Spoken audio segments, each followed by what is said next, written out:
नमस्कार, मी पद्मावती। आज मी तुम्हाला मालवणी पद्धतीची मूग डाळ भाताची खिचडी करून दाखवणार आहे। तर त्याचं साहित्य सांगते। इथे मी 1 वाटी तांदूळ स्वच्छ पाणी धुवून घेतले। नंतर 1 वाटी तांदळामध्ये मी 2 वाटी पाणी घातलेले आहे। इथे मी पाव वाटी मूग डाळ स्वच्छ पाणी धुवून घेतली आहे।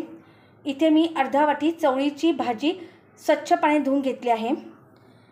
इथे मी शेंगदाणे 1 वाटी शेंगदाणे मी 2 तास पाण्यात भिजत ठेवले होते। नंतर 2 तासाने मी हे शेंगदाणे परत स्वच्छ पाणी धुवून घेतले। इथे मी फोडणीसाठी अर्धा लहान कांदा बारीक चिरून घेतला आहे। इथे मी मालवणी वाटण 3 चमचे घेतले आहे। या चमच्याच्या मापाने 3 चमचे मी मालवणी वाटण घेतले आहे। फोडणीसाठी तेल घेतलेले आहे। पाव वाटी फोडणीसाठी तेल घेतले आहे।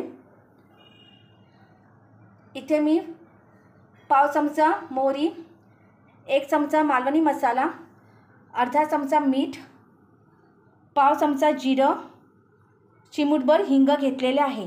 तर कृतीला सुरुवात करूया आपण। तर गॅसवर मी लहान कुकर गरम करत ठेवला होता, तो गरम झालेला आहे। आता मी पाव वाटी तेल फोडणीला घालत आहे। तेल थोडं गरम होऊ देऊया आपण। तेल गरम झालेलं आहे। आता मी पाव चमचा मोहरी, पाव चमचा जिरं, चिमूटभर हिंग घालत आहे। बारीक चिरलेला कांदाही घालत आहे। आता कांदा थोडा मऊसर होऊ देऊया आपण। तर मिश्रण एकजीव करून घेतले आणि कांदा मऊसर झालेला आहे। आता मी चवळीची भाजी घालत आहे, बारीक चिरून घेतलेली।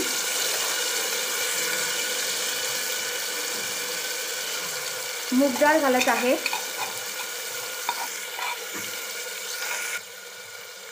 मिश्रण एकजीव करून घेते।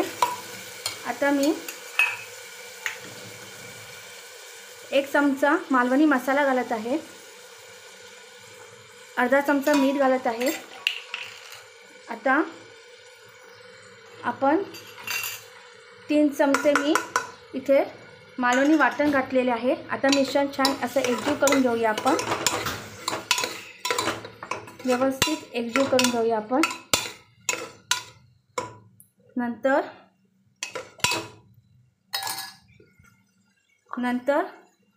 2 तास पाण्यात भिजवलेले शेंगदाणे घालत आहे। मिश्रण व्यवस्थित एकजीव करून घेऊया आपण। आता धुवून घेतलेले तांदूळ 1 वाटी मी घालत आहे आणि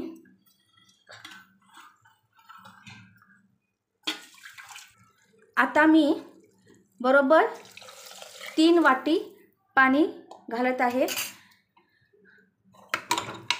ज्या वाटीच्या मापाने मी तांदूळ, मूग डाळ वगैरे घेतले, चवळीची भाजी आणि शेंगदाणे घेतले, त्याच वाटीच्या मापाने मी बरोबर 3 वाटी पाणी घातलेले आहे। आता 2 कोकमं घालत आहे। साहित्यात दाखवायचं राहून गेलं, माफ करा। 2 कोकमं घालत आहे आणि थोडीशी कोथिंबीर घालत आहे, कारण की सुगंध खूप छान येतो। आता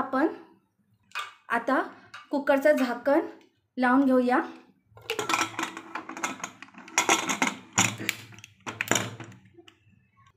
कुकरचं झाकण लावून घेतलेलं आहे। आता 3 शिट्ट्या होईपर्यंत थांबायचं आहे। तर 4 शिट्ट्या झालेल्या आहेत। आता मी गॅस काढत आहे। आता कुकर थंड होऊ देऊया आपण। तर कुकर थंड झालेला आहे। आता आपण कुकर उघडून बघूया। आपली मालवणी पद्धतीची मूग डाळ भाताची खिचडी झालेली आहे। आता व्यवस्थित ढवळून घेणार आहे।